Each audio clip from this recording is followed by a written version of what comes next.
Buenas noches a todos. Bienvenidos a una nueva reunión del Grupo de Interés de Cirugía Vascular de la Fundación Cardioinfantil y la Universidad del Rosario. El día de hoy nos acompaña el doctor Sebastián Diágama, residente de tercer año de Cirugía General de la Universidad de La Sabana, presentando el tema de angina mesentérica con un caso clínico. Adicionalmente nos acompaña el doctor Barrera y el doctor Fajardo. Doctor Diágama. Muchas gracias. Buenas noches para todos. Para mí es un placer estar nuevamente aquí, tener la oportunidad de que tengamos estos momentos de análisis, sobre todo en algunos casos del día a día. Para tener algún tipo de, como de contenido pragmático, no para ser tan cuadriculados, vamos a tener el caso, la introducción, algo de historia. mm, por supuesto, no podemos desconocer la anatomía, la respuesta a la isquemia desde el punto de vista intestinal, algunos datos puntuales de la patología, la clínica, el diagnóstico y, por supuesto, qué es lo que tenemos actual de manejo. Tenemos una paciente que llega al consultorio de cirugía vascular, una paciente que fue remitida por el servicio de gastroenterología, una paciente de 81 años, con unos antecedentes, digamos, muy para el estándar de su edad y la población colombiana: hipertensión arterial, dislipidemia, antecedente quirúrgico abdominal. Valga la pena resaltarlo, que tenía una colecistectomía sin tener ninguna otra, eh, digamos, cambio en el tracto gastrointestinal.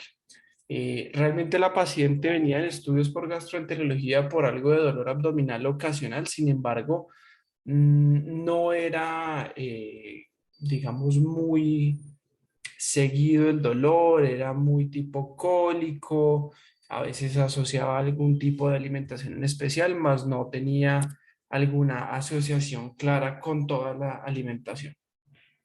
La revisión por sistemas en esta señora pues era bastante negativa, en el sentido de que no tenía pérdida de peso, no había tenido que hacer ningún ajuste en la dieta, no había tenido necesidad tampoco de ningún otro manejo adicional. Negaba cualquier otro síntoma gastrointestinal y negaba sangrado. En el examen físico lo que encontramos pues realmente era un abdomen muy normal, sí, un abdomen algo de panículo adiposo, pero no palpábamos masas, realmente no había dolor a la palpación, y pues teníamos unos pulsos femorales que pues estaban presentes y que el resto del examen, digamos, vascular no demostraba ningún tipo de alteración. Eh, entonces vamos directamente al angiotac. Me corroboran si se ve de manera adecuada las imágenes, por favor. Sí, doctor, estamos viendo la tomografía. Súper, vamos a empezar primero con unos cortes axiales. Usualmente son las primeras imágenes con las que uno intenta abordar las escanografías abdominales, pero pues vamos a ver que algunas otras de los cortes también nos van a dar alguna información bien importante, y especialmente para lo que es la vasculatura visceral que nos está trayendo el día de hoy. Entonces aquí vamos a ver el video, vemos efectivamente cómo las ramas viscerales, el tronco celíaco se ve ahí con adecuada paso del medio de contraste. Aquí empezamos a ver, en la medida que vamos bajando, ¿sí? La mesentérica superior. Si alguien fue muy, digamos, oportuno en la visualización, se vio cómo se encontraba una zona de opacificación de la mesentérica superior. Ahí hay un poco de zoom para que se pudiera visualizar un poco mejor la misma. A veces sé que este no es el, digamos, el corte que uno quisiera tener. Vamos a tener unos adicionales para que nos guiemos un poquito más.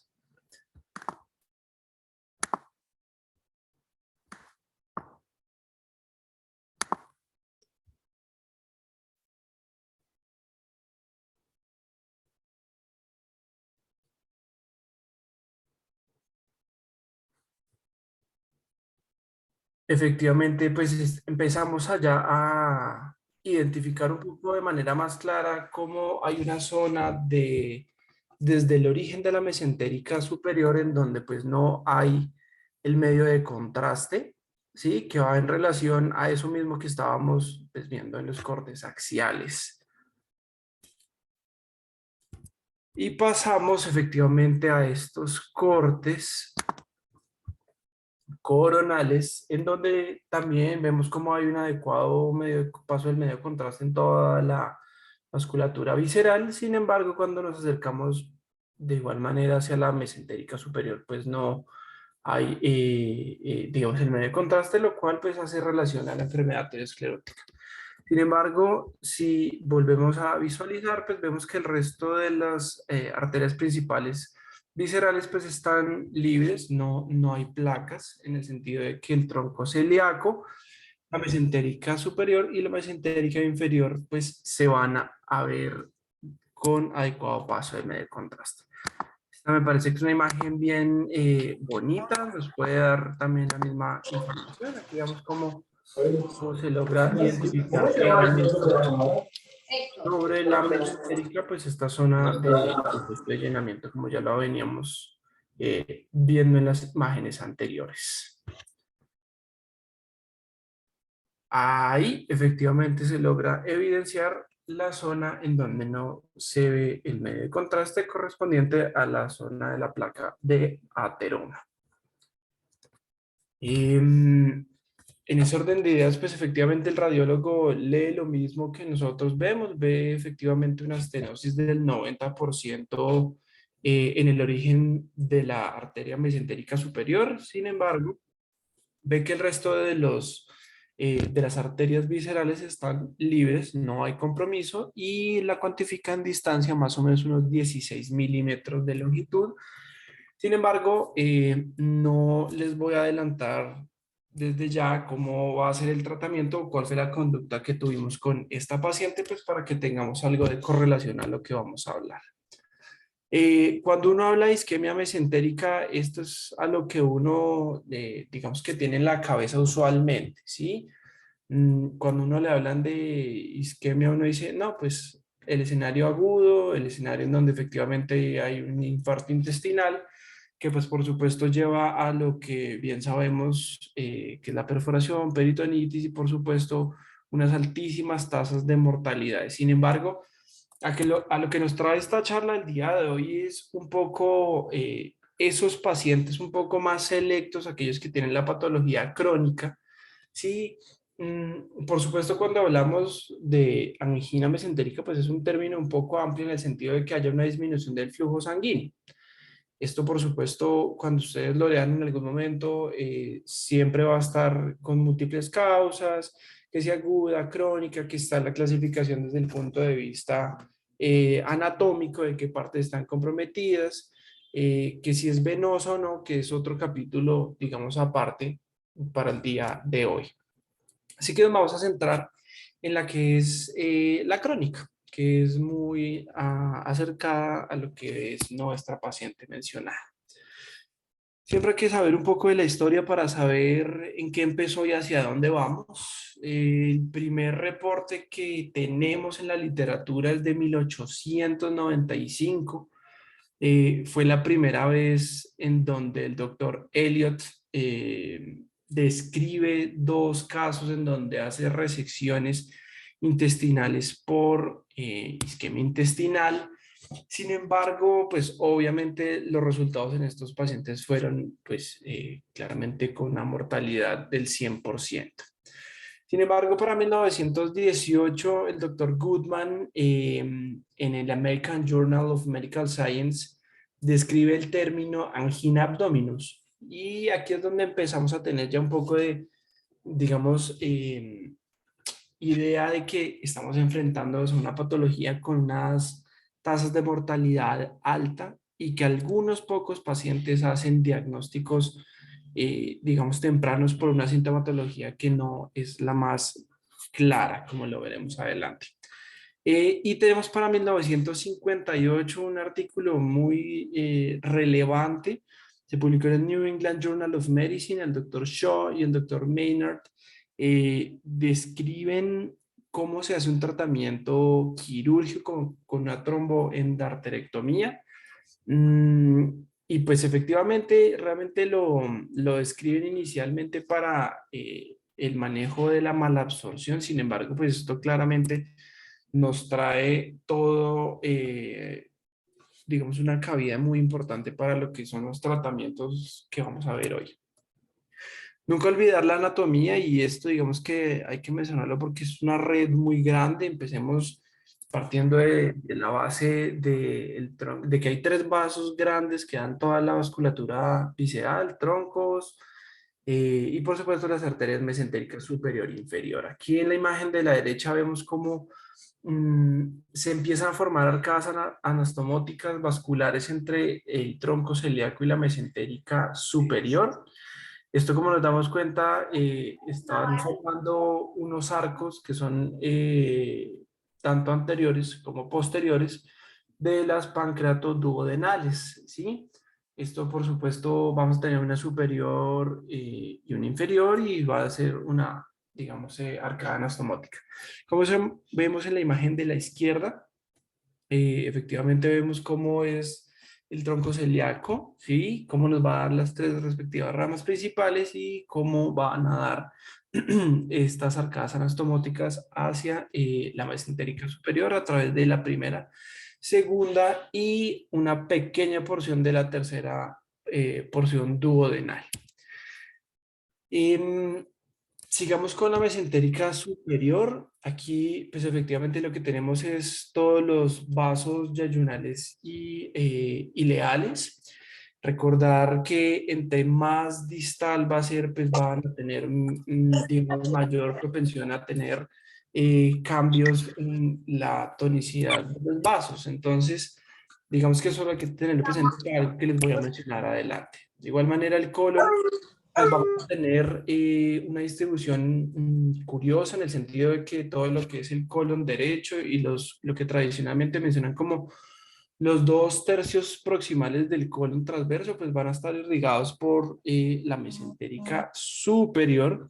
Esto principalmente pues nos van a dar unas ramas que va a ser la ileocólica, la cólica derecha, la cólica media, y cuando ya vemos la parte de la arteria mesentérica inferior, pues efectivamente lo que tenemos es una vasculatura hacia el colon izquierdo, que por supuesto se correlaciona a todo lo que es la embriología y toda la formación embrionaria de, el tubo digestivo, tanto el anterior, medio y el posterior, en donde pues vamos a tener efectivamente estos vasos. Entonces, volviendo a la mesentérica inferior, pues vamos a tener claramente una cólica izquierda, y nos va a dar toda la vasculatura efectivamente de ese colon descendente.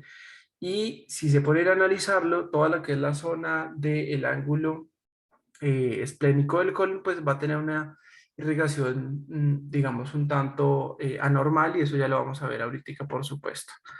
Ya vemos lo que es el recto. El recto siempre ha tenido, digamos, una consideración distinta, y también así que las guías americanas hablan de que debería cambiarse el manejo y los abordajes quirúrgicos para el recto, ya que pues tienen unas consideraciones tanto vasculares como quirúrgicas muy distintas al resto del colon.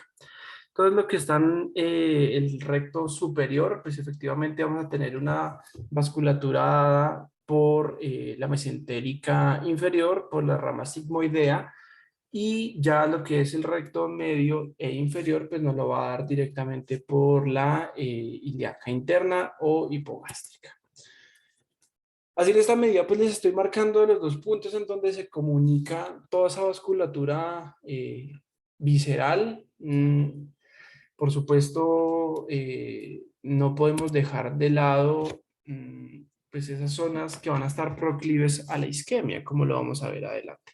Entonces, aquí muy puntualmente es una imagen muy ilustrativa desde el punto de vista académico, cómo logramos tener una unión de toda la vasculatura y los puntos de isquemia crítica del colon. Veamos aquí como en el ángulo esplénico, pues hay, digamos, tres arcadas que podrían estar o no ausentes, en algunos pacientes y por eso esta es una de las zonas de isquemia crítica del colon. Entonces está la arteria de Drummond, que es la misma marginal, por supuesto el arco de Riolano, que es un poco más conocido, y en menor medida la arteria de Moscovitz. Cuando uno revisa las guías de cirugía vascular y lo que es patología arterial y venosa gastrointestinal, realmente no mencionan la arteria de Moscovitz. Sin embargo, en lo que es patología oncológica, es relevante, pues, ya que se convierte en un referente también a la hora de, digamos, de tener las resecciones respectivas. Así que pues vamos a tener las áreas que son proclives a la isquemia, como ya lo venía diciendo previamente, todo lo que es el colon derecho e inclusive ese ilion distal, los últimos 10 centímetros, son proclives a la isquemia y a los cambios que vayan a haber en el tono de los vasos y por ende lo convierten en uno de los puntos de isquemia. El segundo que se describe clásicamente es el ángulo esplénico del colon, mal llamado el punto de Griffith, y la explicación, pues, yo creo que ya está bastante clara en el sentido de lo que les mencionaba ahorita. Sin embargo, para dejarlo claro, hasta el 11% de los pacientes no van a tener esos vasos que están haciendo digamos, la entrada hacia al órgano como tal, que es la basa recta, en ese 1 a 3 centímetros que estamos hablando. Entonces, por supuesto, cualquier cambio que uno tenga ahí en los flujos o resecciones quirúrgicas, pues vamos a tener esos puntos donde no va a haber adecuada perfusión.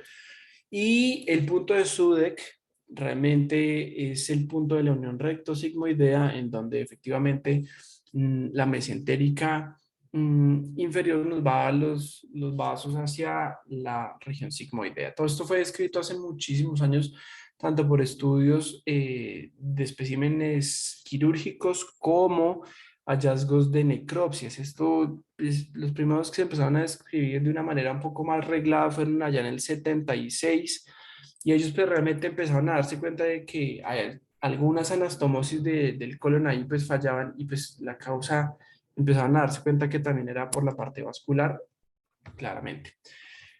No vamos a hablar de todo lo que es fisiología del tracto digestivo porque por supuesto podríamos tener una charla de más de 1 hora. Sin embargo, quiero dejar muy claro desde el punto de vista vascular que no hay que darla por sentado. La circulación es plácnica, estamos hablando de que recibe más o menos el 20% del gasto cardíaco. Sin embargo, esto puede tener unos cambios significativos. Los describen entre el 10 y el 35% del gasto cardíaco. Eso es un valor alto, pero es un órgano que digamos que es altamente adaptable a los cambios de flujos. ¿Por qué? Cuando la persona está en ayunas, se describe que hasta logra descender hasta un 50% del flujo. Esto digamos que hay algunas consideraciones a tener en cuenta y es que hay una alta densidad capilar, ¿sí?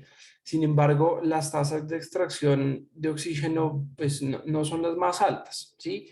Y en parte eso se puede explicar cómo uno ve que la oxigenación o la perfusión hepática, un buen porcentaje es por toda la circulación portal.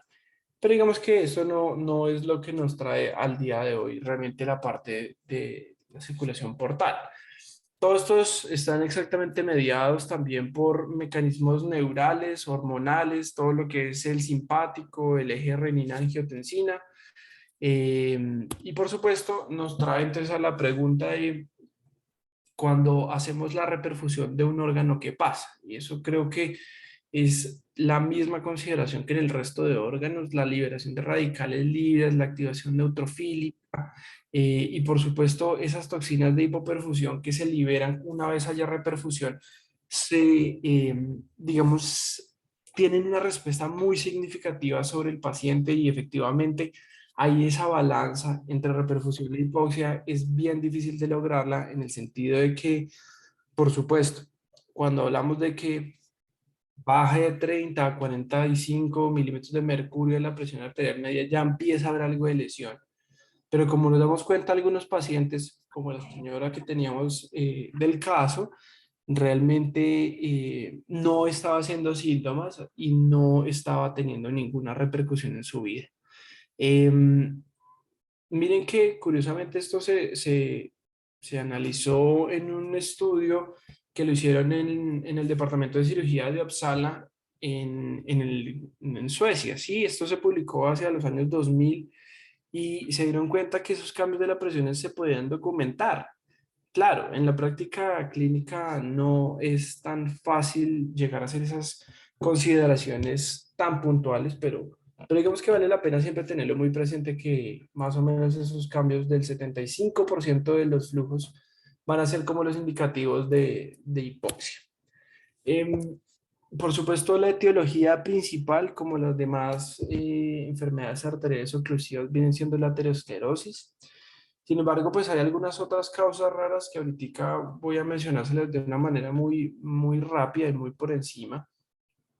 Miren que más o menos hasta el 18% de los pacientes que van a ser mayores de 65 años van a tener una estenosis significativa, ya sea en el tronco celíaco o en la mesentérica superior, sin llegar a ser síntomas. Eso digamos que es algo que se probó, inclusive hay un estudio muy interesante en el 2004, se publicó en el Journal of Vascular Surgery, el doctor Hansen. En ese momento, pues él trabaja realmente en el grupo del Wake Forest University en Carolina del Norte y fue el primer estudio que se realizó con personas que logró establecer realmente cuál era la prevalencia de enfermedad aterosclerótica de la arteria mesentérica superior. Ahí cogió casi 900 pacientes y logró concluir que la prevalencia más o menos era un 17.5%. Eh, Esto digamos que solo son datos, yo lo sé, pero pues nos habla de qué tan común es no tener síntomas en estos pacientes y cómo hacer un diagnóstico oportuno en ellos va a ser también difícil. De igual manera vemos que hay otras causas que podemos tener. Viene siendo el síndrome del ligamento mediano arcuato, eso es muy inusual. Sin embargo, lo que sucede es que hay una compresión celíaca por este ligamento del diafragma. Curiosamente, el grupo de Cleveland Clinic tiene unos articulitos y unas ilustraciones muy interesantes de cómo se libera este ligamento y cambia 100% la vasculatura y el flujo arterial, pues esplácnico. Hay otras causas como la displasia fibromuscular, la disección de la arteria aórtica, que por supuesto nos va a generar también un compromiso hacia la mesentérica, todos los tipos de vasculitis y las fibrosis retroperitoneales. Aquí simplemente de una manera muy rápida mostrar cómo en el Cleveland Clinic tienen estas ilustraciones de cómo por vía laparoscópica se libera ese ligamento diafragmático que les mencionaba y cómo pues va a tener una mejoría significativa de sus síntomas. La clínica de estos pacientes, creo que ya les empecé a comentar, la mayoría son asintomáticos. Sin embargo, cuando uno empieza a evaluar los factores de riesgo, porque claro, hablamos de enfermedad aterosclerótica, uno se empieza a mirar que en la literatura no son exactamente los mismos. Entonces, aquí, por ejemplo, lo que se encuentra uno es que es usualmente pacientes que no son obesos, usualmente no son diabéticos. Por supuesto, digamos que el factor común en el que sí se ha encontrado pues es la hipertensión y la dislipidemia, pero también hay algo de duda en ese sentido. Entonces, claro, ahí empezaron a haber unos estudios para intentar probar si realmente eran los mismos o no. Digamos que el más significativo que hay es uno de 2012 en el American Journal of Medicine. Ahí empezaron a ver pues cómo eran distintos estos lechos arteriales, ¿sí? Ahí, por supuesto, se dieron cuenta, más o menos eran unas casi 90 arteriografías entre 2003 y 2007 e hicieron un estudio prospectivo muy interesante que al final pues logra darse cuenta que sí, que efectivamente los factores de riesgo van a ser distintos en el sentido de que no es usualmente asociado al paciente obeso, no tiene una asociación tan clara con la hipertensión, no tiene una asociación directa con la diabetes, pero sí con la dislipidemia como un factor importante. Ahora bien, la distribución realmente por género digamos que es un poco mayor hacia las mujeres, sí. Es claro el tabaquismo como factor de riesgo, eso sí, no hay ninguna discusión en ese sentido. Pero lo que dicen es que, o sea, lo que se ha probado es que 4 de cada 15 pacientes que tenían enfermedad de los tres vasos sí hace isquemia aguda. Entonces, en esa medida, uno empieza a darse cuenta que tratar estos pacientes crónicos o saber seleccionarlos muy bien van a tener un impacto sobre aquellos pacientes que van a ser tanto los cuadros agudos como por supuesto los cuadros que son crónicos agudizados. Em, ¿Qué es lo que clínicamente mencionan los pacientes? Es un dolor abdominal, ¿sí? Que usualmente inicia 1 hora después de las comidas, tiende a recuperarse más o menos a las 2 horas y por supuesto se asocia en la medida que al haber, digamos, mayor contenido intestinal procesándose, la vasculatura esplácnica aumenta su capacitancia, aumenta el flujo y por supuesto, una vez logra terminar la parte, digamos, de los flujos intestinales, absorción de nutrientes, todo lo que ya sabemos, pues empieza a haber disminución de este flujo y mejorar el dolor. Esto todo al final lleva a qué? Pues a la pérdida de peso. Efectivamente, los pacientes lo que terminan haciendo es dejar de comer. Usualmente tienden a asociarlo a que hay algo que les genera el dolor, pero no son claros al mencionar que sea toda la comida, ¿sí? Y usualmente empiezan a haber cambios en sus hábitos alimenticios, empiezan a pensar que es, no sé, los lácteos, las carnes, bla. Sin embargo, pues no logran al final hacer característica clara en el tipo de dolor. Por eso, digamos que hay un estudio también interesante de 2012 que dice que cuando hay cambios en el peso, hay dolor y hay patrones de alimentación que se ajustan, pues decidido por el paciente, y algunos casos con diarrea, se puede decir que hasta un 60% es la probabilidad de que tengan una angina o una isquemia crónica versus un 13% pues si no tiene ninguno. Entonces ahí uno empieza ya a darse cuenta que llegar a ese diagnóstico pues no es el más fácil ni el más rápido, solo con la clínica. Entonces pues el diagnóstico con qué se viene haciendo. Primero pues hay que tener una altísima sospecha clínica. La gran mayoría hablan de que pasa casi un año entre el inicio de los síntomas y el diagnóstico y esto pues obviamente tiene unos impactos severos en la calidad de vida y también desde el punto de vista nutricional del paciente. Em, Así que, claro, hay que siempre indagar si hay antecedentes quirúrgicos resectivos por las mismas arcadas anastomóticas que yo les mencionaba previamente.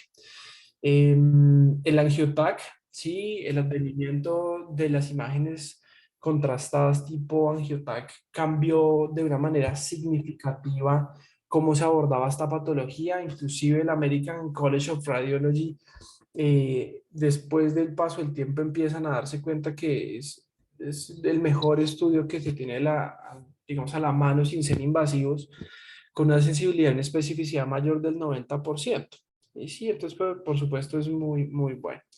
La angioresonancia realmente no es tan buena en el sentido de que no logra ver las lesiones distales, especialmente cuando uno está pensando en las enfermedades embólicas o cardioembólicas, pero sigue siendo una modalidad diagnóstica no invasiva que puede tener una, digamos, cabida en pues en estas charlas y en estas patologías.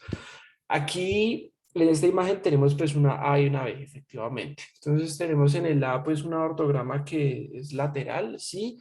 Ahí lo que estamos viendo es cómo hay una estenosis severa del tronco celíaco, viene siendo la primera flecha sin el palito, digámoslo así, solo la cabeza de la flecha. Y como vemos con la flecha completa, pues como hay una oclusión también de la mesentérica superior.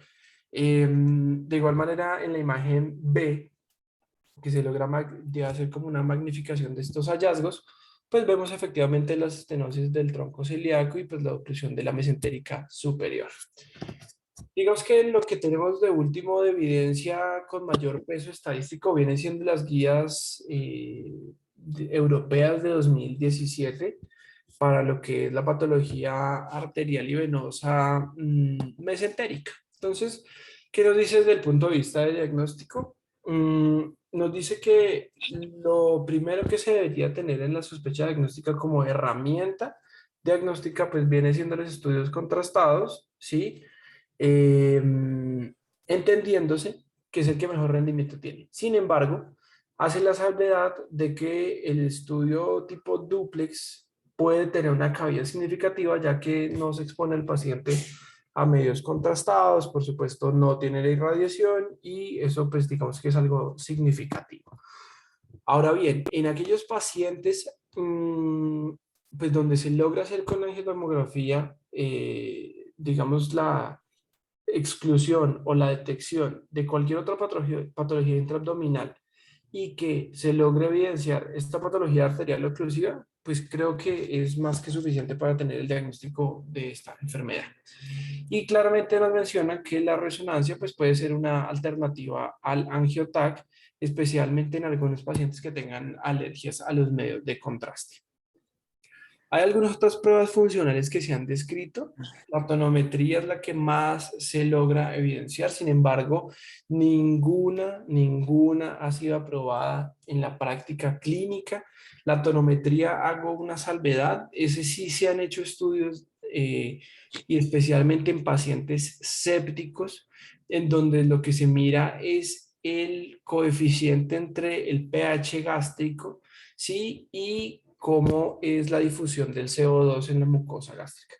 Por supuesto, los hallazgos que de una manera teórica mencionan es que el pH intraluminal, tanto en estómago y en yeyuno, podrían tener cambios de acidosis. Sin embargo, pues esto no tiene ninguna evidencia y no ha sido aprobado por ninguno de los entes.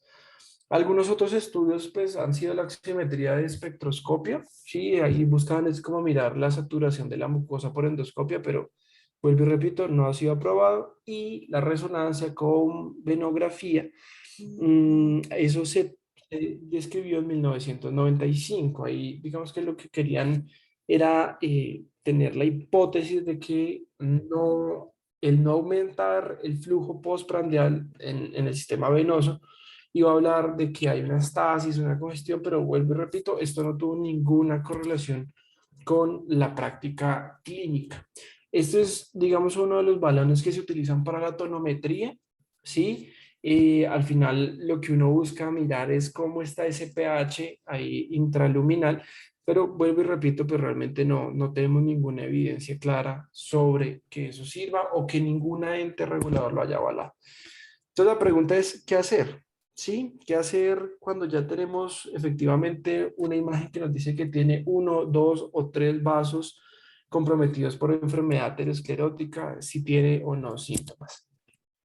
Pues empecemos primero con lo más, digamos, básico, es el manejo conservador, pero lo digo básico al no ser invasivo, pero vamos a darnos cuenta que realmente el manejo conservador es muy común y efectivamente es a una muy buena proporción de pacientes que se les tiene que ofrecer.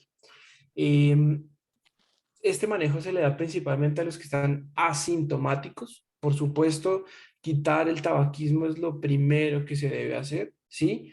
La prevención secundaria con un antiagregante está demostrada que sí va a tener un efecto, como en las demás patologías arteriales oclusivas.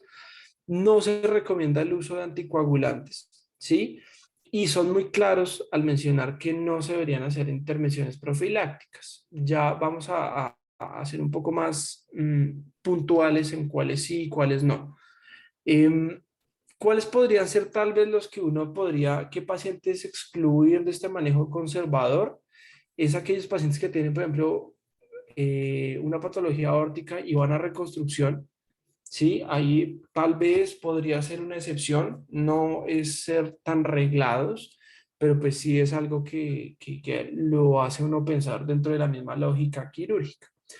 Por supuesto, la cirugía gastrointestinal mayor con sus respectivas resecciones, pues implican tener presente que si esa vasculatura está comprometida, pues muy seguramente los desenlaces van a ser malos.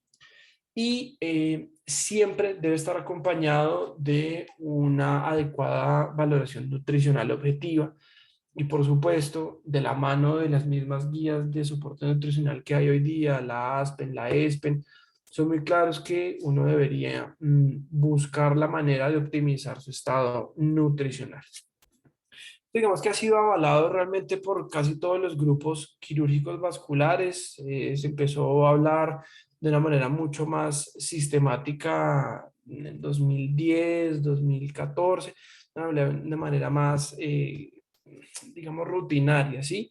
Hasta que efectivamente en el 2014 un estudio muy interesante del doctor Okamura en el Annals of Vascular Surgery, en donde pues lo que se da cuenta es cómo hay una disección espontánea aislada de la arteria mesentérica superior y cómo él le dio un manejo conservador y cómo al final puede tener unos muy buenos resultados. Entonces, eso digamos que es lo que nos hace pensar todo lo que estamos hablando ahorita.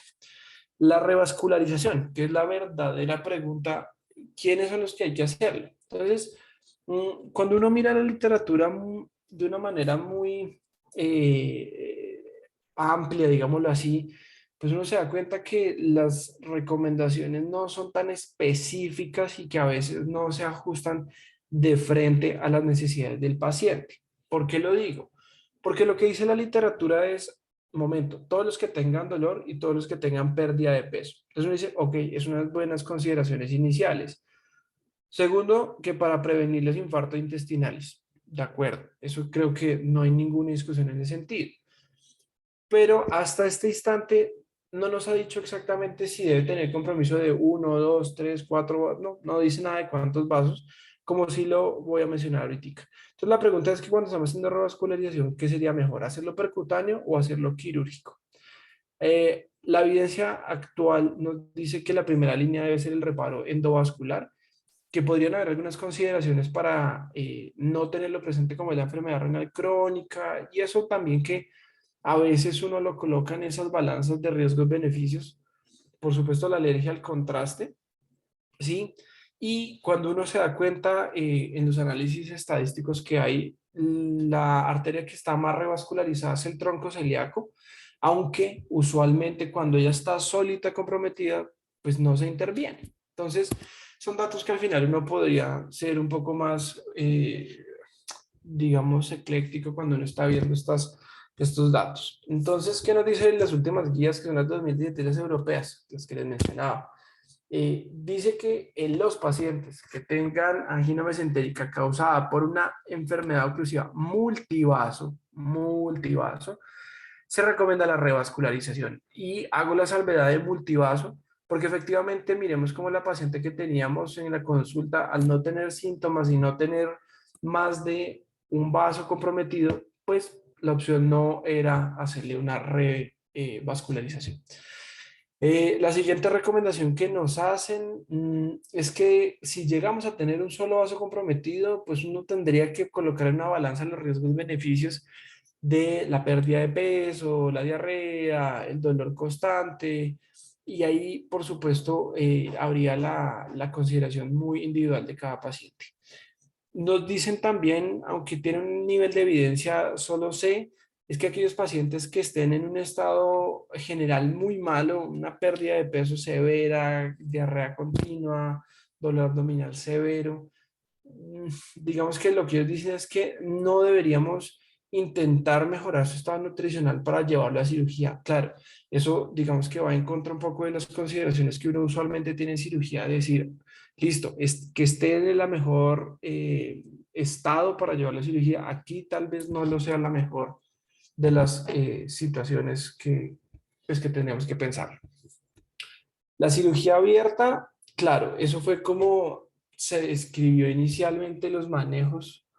Sin embargo, pues el advenimiento de todos los manejos percutáneos endovasculares cambió de manera significativa todo su manejo. El bypass aorto mesentérico o el aorto celíaco, pues siguen siendo, digamos, las opciones quirúrgicas más, eh, digamos, más utilizadas, a pesar de que, como les mencionaba, la primera línea no es cirugía abierta. La endarterectomía también está descrita con unas buenas tasas de resultados, sin embargo, hay algunas consideraciones que hay que tenerlas presentes y los reimplantes mesentéricos, pues también. hay que tenerlos, digamos, como dentro del arsenal de posibilidades quirúrgicas que uno tiene. Entonces, digamos que muy general, la endarterectomía es el que mejor tiene control de los síntomas en el tiempo, pero digamos, es más complejo y realmente son más pocos los candidatos que se pueden llevar a este tipo de procedimiento. ¿Por qué? Porque estos pacientes idealmente sería el paciente joven y que él tuviera una enfermedad focal en la aorta suprarrenal. Entonces, por supuesto, tener eso, digamos que no siempre los logra incluirlos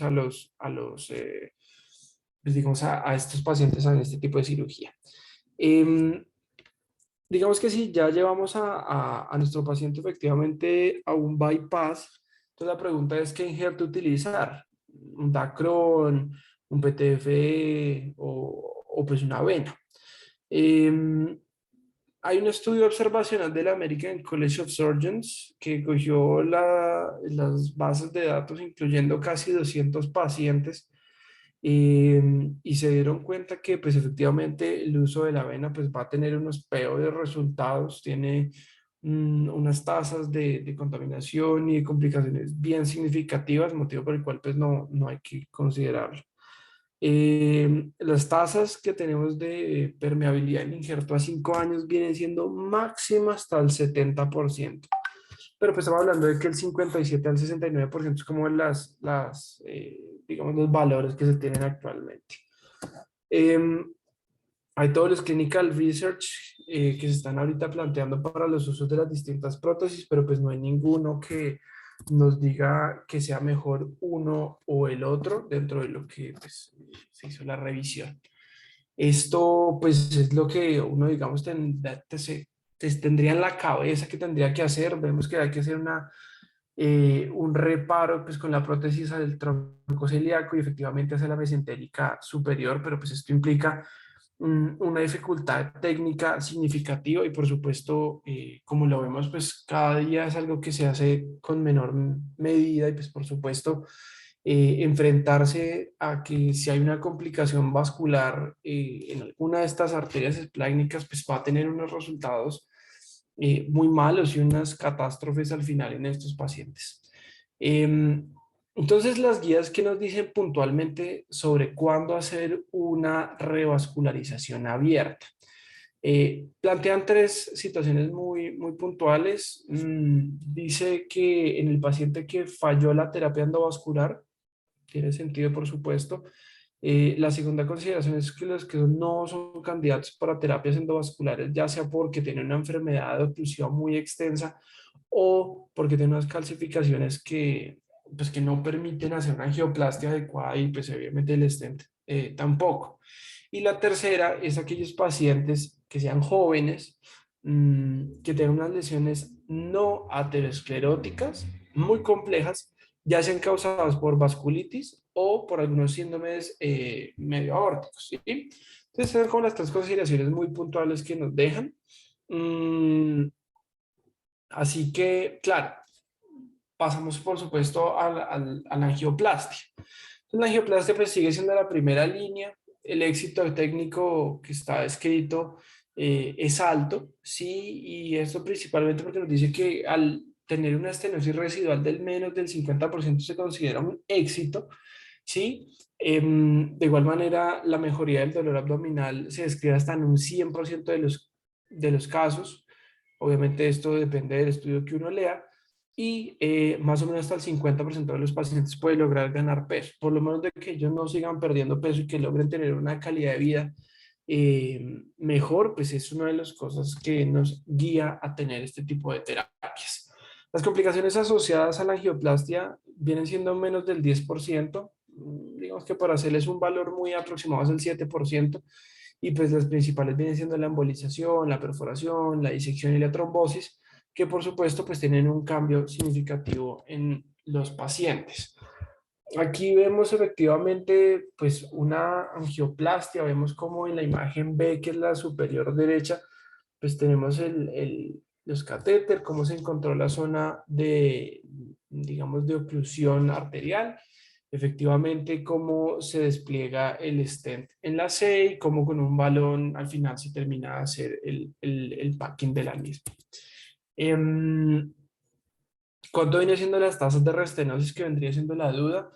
Pues vienen siendo más o menos un 17%, pero pues claro, hay estudios que son muy heterogéneos y nos hablan de hasta un 50% a un primer año. ¿Qué es lo que sí se ha logrado demostrar? Y eso desde el 2013, que son como los, digamos, los estudios más serios que hay en este sentido, que fueron publicados a propósito en el Journal del Vascular Surgery, se dieron cuenta que si no le dejaban stent, había más riesgo. Y que adicionalmente, si ese stent no era recubierto, también tenía más riesgo de una oclusión aguda. Entonces, por supuesto, al final, pues en las guías los europeos son muy claros al decir que, eh, bueno, lo primero es que el vaso principal esplácnico que se debería tratar, pues es la mesentérica superior. Esto digamos que tiene varias consideraciones, pero digamos que la principal es que al lograr permeabilizar la mesentérica superior, pues uno logra, considerando que esas posibles arcadas vasculares que tenemos esplácnicas, pues logren dar toda la respectiva vascularización hacia la zona, digamos, más proximal y más distal del tubo digestivo. Em, entonces, como la consideración que hacen, por supuesto, el nivel de evidencia es un B, pero pues tiene una clase uno de recomendación. De igual manera, lo que nos dicen en cuanto a el stenting es que sí se debería hacer de manera rutinaria en contra de solo la angioplastia con valor. Y efectivamente, cuando se haga el stent, dicen que drásticamente es mejor hacerlo con stents que sean recubiertos. A estos pacientes creo que no hay mayor diferencia al resto de stentings. Aquí pues hay que tener una antiagregación dual por 3 a 12 meses. Entonces pues la pregunta es si cirugía, angioplastia, qué hacer. Bueno, realmente estudios grandes no hay. Casi todos son estudios que son observacionales, casi han sido revisiones, no hay prospectivos grandes que no logren tener un peso estadístico pues, en la toma de decisiones. Y de esta medida, pues por supuesto, hay que empezar a individualizar los pacientes con los pros, con los contras, todo lo que acabamos de hablar, y siempre tener muy presente la expectativa de vida del paciente, las tasas de restenosis, la experiencia del cirujano es algo muy significativo. Y aquí pues les estoy mostrando yo creo que el metaanálisis más grande que tenemos ahorita sobre cirugía versus angioplastia. Aquí pues efectivamente eran 8 estudios observacionales, incluyeron casi 700 casos que pues obviamente estaban entre cirugía y la vía endovascular. Esto, digamos, para el que quiera saberlo, se publicó en China, que uno a veces tiende a darle poco valor a lo que ellos escriben, pero pues miren, es realmente lo que mejor tenemos actualmente. Entonces, cuando uno empieza a mirar las complicaciones en la parte endovascular y la abierta, pues tal vez sea un poco mejor la vía endovascular. Por supuesto, tiene todos los sesgos que queramos verle a este metaanálisis, pero pues digamos que para uno quedarse como una idea un poco general y sin ir tanto a la minucia del estudio, pues puede ser lógico que tenga menores complicaciones intrahospitalarias con la técnica endovascular. La mortalidad realmente no tiene una P que fuera estadísticamente significativa para que alguno o el otro fuera menos, digamos, con menores tasas de mortalidad, ¿sí? Pero, pues cuando miramos efectivamente la parte de recurrencia, casi todos sí son muy a favor de la vía abierta. Entonces, eso son como las consideraciones que uno tiene que tener con los pacientes. Mm, por supuesto, digamos que ahí empieza uno a dudar de cuál sería mejor, cuál es la opción a seguir o no. Siempre pensar lo que les mencionaba, cuando miramos la parte de recurrencia, ¿qué es lo que uno debería hacer? Tal vez operarlos, tal vez hacer una nueva angioplastia. realmente lo que nos recomienda la literatura actualmente es que uno debería intentar hacer una nueva angioplastia, a menos de que uno tenga un paciente, como lo mencionábamos, joven, en muy buen estado general, que vaya a ser llevado a una cirugía grande. Por supuesto, todo esto hay que tenerlo al final en cuenta y creo que nos toca tenerlo muy presente para poder guiar todo lo que es la terapéutica. Entonces, pues las conclusiones de esta charla, pues creo que primero es una patología que es bien difícil de manejar, ¿sí? Tiene un manejo que debería ser siempre en instituciones de una altísima complejidad y por supuesto en aquellas que tengan pues una experiencia grande abordando estos casos. Sí, el impacto en la calidad de vida y la morbimortalidad del paciente es lo que realmente nos lleva a tomar decisiones. Y como todo en la medicina, siempre ser muy claro en cuáles son los riesgos, beneficios de cada paciente individual para poder llevarlo a la mejor cirugía. Al final, para concluirles, pues lo que se decidió hacer con nuestra paciente que mencionamos en el caso, pues fue darle manejo conservador, no llevarla a cirugía ni a procedimiento endovascular, dado que tenía solo compromiso de de una de las arterias esplácnicas, y no tenía ninguna otra de las consideraciones clínicas ni personales, pues para tenerla en un plan quirúrgico. Espero pues que les haya gustado, no quise extenderme mucho en la charla y que tuviéramos unos mensajes muy puntuales. Dejo al doctor Barrera, por supuesto, si quiere hacer algún comentario, alguno de los profes que nos están acompañando, más que bienvenidos sus comentarios. Muchas gracias, doctor Diagama. Quedamos atentos a los comentarios del doctor Barrera, del doctor Fajardo o de cualquier persona de la audiencia.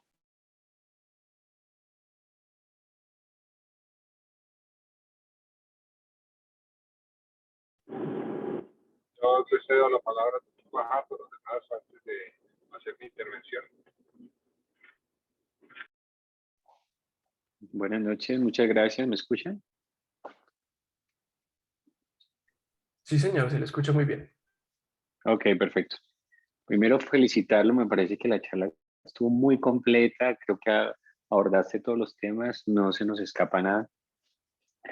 Yo he tenido experiencia en el manejo endovascular en angioplastia y ahorita con técnicas híbridas. No sé si leíste algo de técnicas híbridas, leíste algo de ROMS. No, de ese sí, no, profe, no, señor. Si quiere nos podría contar que la verdad no, lo No. desconozco, profe.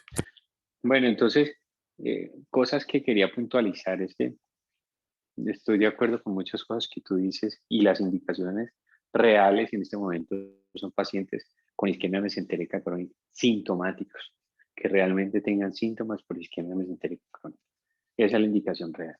Que tengan citofobia, pérdida de peso, pacientes con un cuadro clínico florido, porque hay pacientes que nos encontramos que tienen estenosis de la mesentérica superior, tienen muy buen tronco celíaco y por las pancreatonales se defienden muy bien y estos pacientes están asintomáticos. Realmente la recomendación ideal es, si están asintomáticos, mejor de golpe hacer un manejo expectante, a no ser que tú pienses que va a ser una isquemia aguda y ya sea porque lo vas a llevar a una cirugía mayor o tengas otro tipo de consideraciones. La terapia endovascular obviamente es la terapia de primera línea. Lo que yo hago usualmente es, primero siempre hago angiotac y reviso que la mesenteca superior tenga óseo y tenga forma de reentrar bien endovascular. La forma más segura de irse intentando abordar este tipo de lesiones, que pueden ser estenosis críticas o CTO de la mesentérica superior, es vía superior o vía braquial. Es la mejor forma, una vía anterior de arriba. Es la recomendación actual. Lo podemos hacer o lo podemos intentar haciéndolo de una vía femoral, obviamente con catéteres de curva simple o doble curva, ya sea, y siempre hay que darnos soporte con un destination o incluso que sean catéteres deflectables como un Fustar para intentar cruzar ese tipo de lesión. Ahora, tenemos la otra consideración que son pacientes que en las lesiones no tienen óseo en la mesentérica superior. Entonces, lo que yo he hecho en estos pacientes, porque esos pacientes, como tú ya dijiste en la charla, son pacientes que están muy comprometidos, son pacientes que Yo he tenido pacientes que pesan 40, 45 kilos con muy mala reserva funcional, que de golpe un bypass mesentérico o aorto mesentérico, que en el caso no es la mejor cirugía para este paciente porque no sabemos si la morbimortalidad de este paciente lo resista este tipo de procedimiento. Entonces, lo que yo hago en estos casos, obviamente, que tenga una oclusión completa del óseo de la mesentérica superior, hago la parotomía, diseco la mesentérica superior a nivel del meso por la línea duodenal hacia abajo, prácticamente llegando al tercio medio distal de la mesentérica superior, la abro a nivel del meso y lo que hago es con un introductor, lo que he hecho, con un introductor radial 5 o 6 French, hago una punción retrógrada de la mesentérica superior y me voy desde la parte inferior de la mesentérica hacia arriba para reentrar en la aorta. Para hacer esto, lo que usualmente siempre dejo un catéter de pigtail a nivel de la aorta, ya sea por vía femoral o por vía braquial. Y cuando llego y cruzo el CTO, lo que he hecho y lo que usualmente intento hacer es dejar un stent recubierto. Ese stent tiene que estar un poco salido a nivel de la aorta y intentando hacer un flare, como abriendo las partes del stent hacia la aorta para dejar una buena permeabilidad. Tuve una paciente hace 8 meses que la traté así y la paciente prácticamente no era candidata para un bypass y le fue muy bien. Entonces, este tipo de paciente, esta técnica la describió el doctor Oderis y describe tasas de morbimortalidad muy bajas. Y esta es una opción en este tipo de pacientes que pronto no aguantan un bypass mesentérico o un bypass desde la ilíaca a la mesentérica superior y con estas técnicas híbridas tienen muy buenos resultados. Estas son mis consideraciones y muchas gracias. Muchas gracias, doctor Fajardo. Doctor Barrera, ¿algún comentario? No, yo quiero ser muy corto, creo que ya estamos sobre el tiempo. Muchas gracias, doctor Fajardo, por su intervención. Sí, creo que ha dedicado buena parte de su tiempo al tratamiento de esta enfermedad y de verdad lo reconocemos. El doctor Sebastián Gómez nos contó un caso que pudieron hacer. Yo simplemente quería agregar la importancia de no hacer tratamientos por sobrediagnóstico. Creo que el tema grado y obviamente intervenciones exageradas. Y yo creo que la charla que hizo Sebastián, que quiero felicitarlo, de verdad, agradecerle que haya hecho la intervención de esta revisión, que la hizo de la mejor manera, pues nos deja claro eso. Realmente son muy pocos los pacientes que de verdad necesitan intervención, que deben ser analizados de una manera clara por un grupo de expertos y ojalá con un grupo que tenga la experiencia de hacer los tratamientos y que sea el caso individual el mejor para el paciente. Esa era mi observación. Creo que si se hace un análisis claro de las indicaciones, vamos a tener muy pocos pacientes que requieren intervención. Y obviamente si necesitan seguimiento, controles, y quien ofrezca el tratamiento pues tiene que tener la capacidad de ofrecer lo mejor.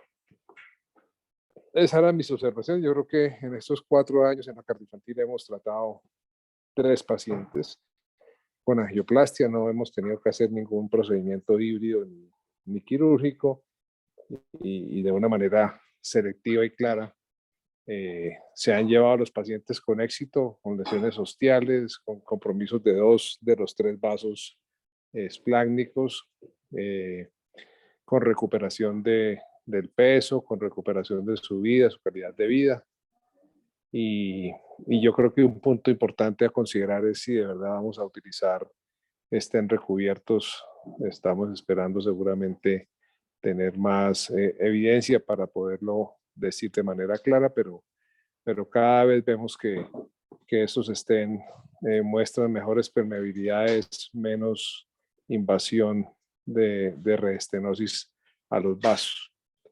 Y no con todos, solamente algunos estén recubiertos. Esa era mi observación. Yo les agradezco muchísimo a Sebastián Diagama y al doctor Fajardo por sus intervenciones. Creo que no hay muchas más cosas que decir.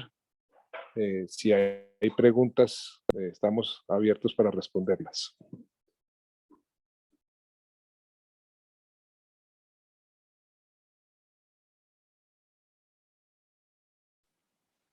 Muchas gracias, doctores, por sus intervenciones. Muchas gracias nuevamente al doctor Sebastián Diágama. Por el momento no contamos con preguntas en el chat y por el horario vamos a dar como finalizada esta reunión. Nos vemos nuevamente en una próxima reunión del grupo de interés.